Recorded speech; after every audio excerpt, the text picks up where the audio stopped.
How to consistently score an A, the hard truths that you need to hear right now. Hi, I'm Daryl, founder of OVERMUGGED, and I've been teaching for over 10 years now. And alongside my team of elite tutors, we mentor and teach thousands of students every year to help them achieve their academic goals. Every batch of our students achieve a high 60 to 70% distinction rate, nearly double the national average distinction rate.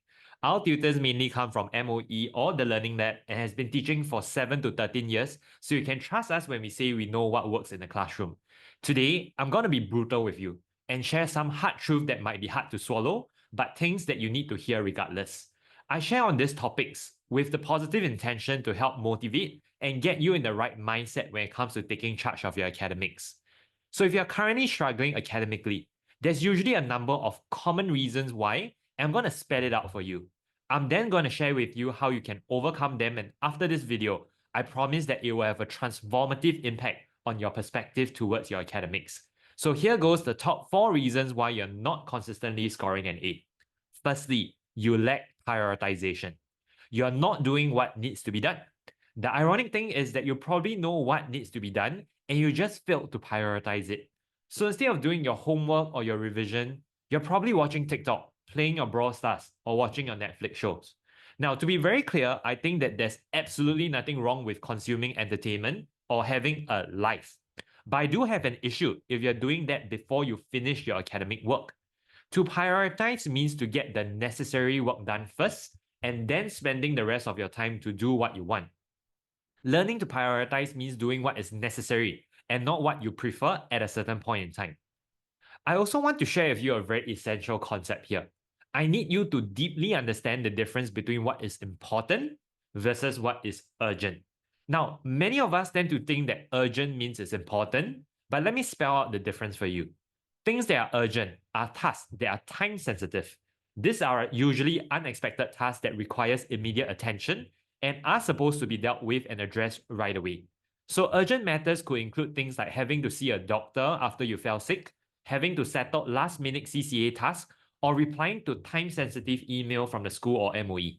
Leaving the revision for your test to the last minute does not qualify as urgent, as this is something you can prepare for much earlier, and it's not something that's unexpected.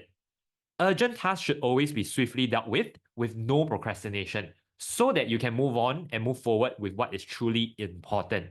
Now, important means that the task itself actually moves you closer towards your goals. These are tasks that might not necessarily be time sensitive, but in the long run, it matters a lot in how it will help you achieve your goals. Now, for example, regular exercise might not be urgent. And in fact, many of us do push it back for more urgent stuff. But exercising regularly actually helps us maintain a healthy lifestyle, which overall greatly benefits us when it comes to our health, mental wellness, and general well-being. Important stuff do not often produce immediate results, but it does build the pathway to long-term success. The same could be said, for example, completing your TYS, being diligent when it comes to doing your correction, or reviewing your learning consistently. These minor actions are not urgent or time sensitive, but they add immense value to your learning long term and helps you achieve your long-term academic goals. The main takeaway is this: don't obsess over urgent tasks. Instead, focus on the important ones instead. So bringing you back to the main point here, learning to prioritize and making time for what is actually important instead of making time for what is urgent will be the key difference maker when it comes to achieving your academic goals. So learn to prioritize by doing what is necessary and things that are important in terms of achieving your long-term goal. The second reason why you're not scoring an A is because you lack discipline. You simply lack the willpower to do what you know you need to do. And instead, you give in to instant gratification and do something else instead. Now, we all experience such moments, don't we? A choice between doing what we actually need to do versus doing what we want to do. Having the discipline to follow through on what you don't feel like doing is the difference between a high achiever versus someone that is not living up to their fullest potential. Now, let me introduce you to this very scary hormone in your body known as dopamine. Dopamine is known as the feel-good hormone. It kind of gives you a sense of pleasure. It gives you the motivation to do something when you're feeling pleasure. Dopamine is part of your reward system. But here's the thing. Dopamine is the very same hormone that is released when you experience pleasure, which means when you scroll TikTok, you do get instant dopamine hits when you view content that you like. The TikTok algorithm will keep bringing you more content that you like to keep you on the platform. When you win a game in Brawl Stars, the trophies that you get gives you dopamine. It keeps you wanting for more and therefore playing more games. When you consume something sweet, your brain receives a dopamine hit. It triggers your behavior to consume more. The way the world is constructed now is fully leveraging on how dopamine affects our behavior. So when I say you lack discipline, the more complex understanding here is that you lack the ability to resist dopamine. Now, scientifically speaking, dopamine is necessary for human survival as actually a positive hormone that we actually need to be happy. For example, back when the human race was still scavengers, whenever we saw berries, we would pluck them and consume them immediately. And the sweetness from the fruits will cause our body to release dopamine, and we'll register that as pleasure. In the nutrients deficit environment back then, the body would want us to consume as much berries as possible to ensure survival. Dopamine was a means of survival. The dopamine release encourages us to keep consuming more berries, as we do not know when's the next time we'll come across more berries. However, the world we live in today is vastly different. We are not short on food or trying to survive in the wild. However, the dopamine hormone is very still much ingrained in our system, and most of us do not know how to control our behavior when it comes to dopamine. There's no need to stuff our face with sugary product for survival anymore, but we still consume large amount of sugar as our body and minds are driven by dopamine. This causes health concerns such as diabetes and other related conditions. Companies, products, and even your phone apps are designed around making users get as much dopamine hits as possible so that they'll come back for more. The world we're living in right now is overflowing with dopamine stimulus that's trying to get us to repeat behavior that are not necessarily good for us. Now, why am I sharing this?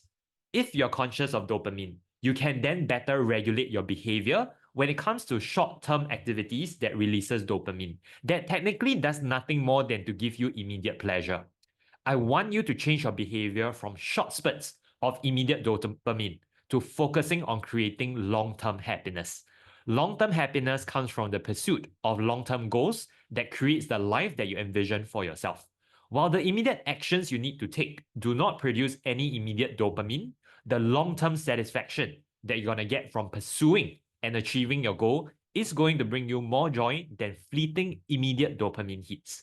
Getting the L1, R5 or the A-level grades and entering your dream school is going to bring you long-term everlasting joy. While playing your phone games does not give you anything much than an immediate dopamine hit. But as fast as it comes, it disappears just as fast.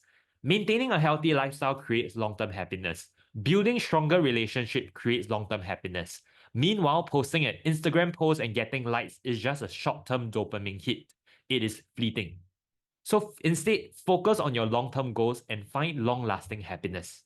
I have a very simple framework for you to work with here. Any achievement or goal worth having always comes with long periods of dedication and hard work. Any joy that comes easily or without much struggle goes away just as fast. Imagine an Olympian to work tirelessly for years to achieve greatness in their sports. The achievement stays with them for life and brings long-term happiness and gratification. This is why I have immense respect for athletes or any professionals that dedicate their lives to working hard and not giving up to short-term dopamine hits that's going to sidetrack them. So ask yourself this question every time you're faced with a choice the next time. What would you do that would give you long-term happiness?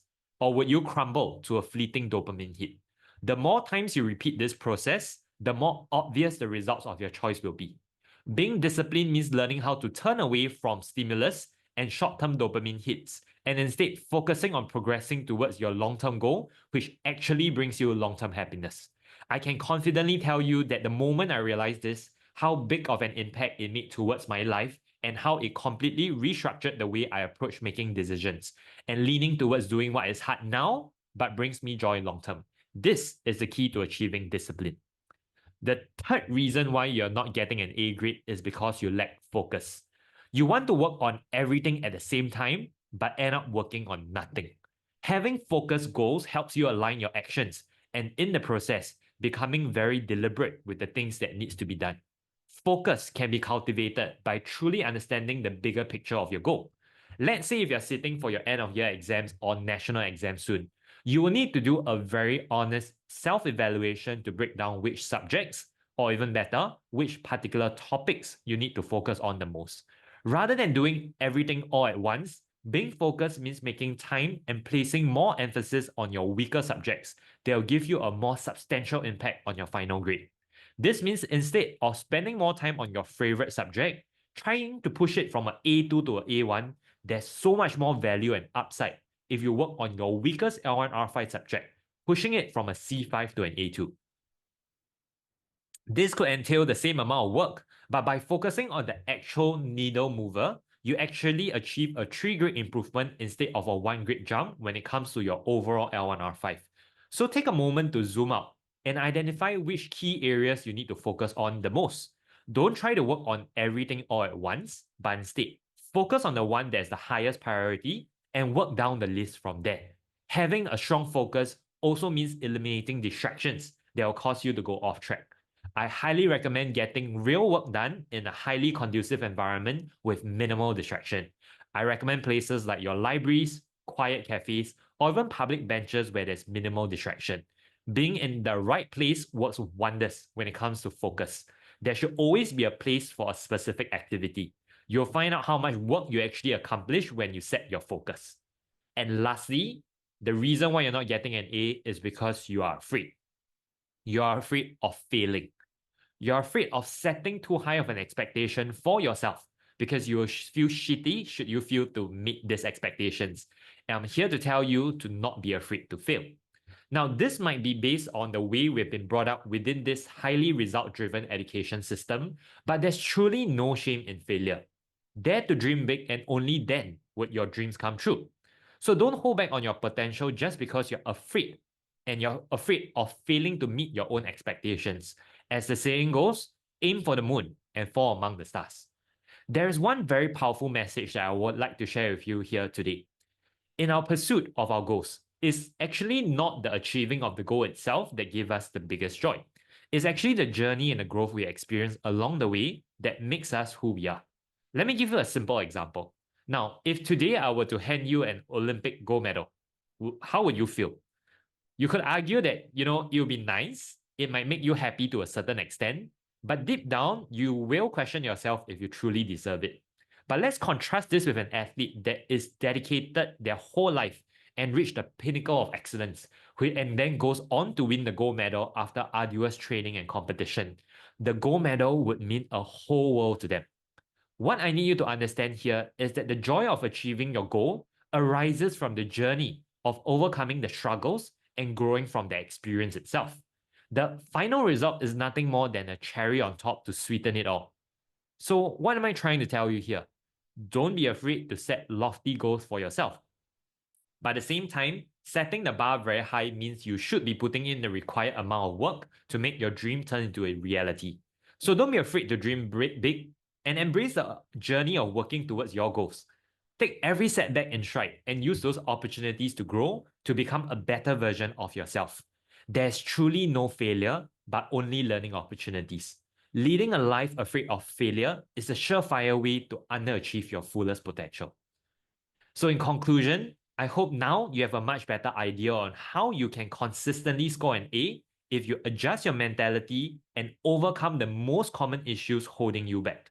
Learning to prioritize, doing what is necessary, building discipline by overcoming dopamine stimulus, being focused, not doing everything all at once, but working on the most important needle mover, and dreaming big, meaning don't be afraid of failure. So if you watched till the end, let me share with you how you can win a copy of our highly in-demand curated notes worth up to $50. The curated notes itself covers the entire syllabus, contains concise concept recaps, commonly tested questions and work examples with precise answering technique that you need to master to score well in your exams. Students across Singapore has purchased thousands of copies every year, and if you wish to get your hands on one of these for free, all you need to do is to like this video, subscribe to our YouTube channel, and leave a comment right below on what other topics you'd like us to discuss next. We will be selecting a winner for each video, and we'll send the winner a copy of our curated notes. So don't miss this chance to walk away with a set of our curated notes.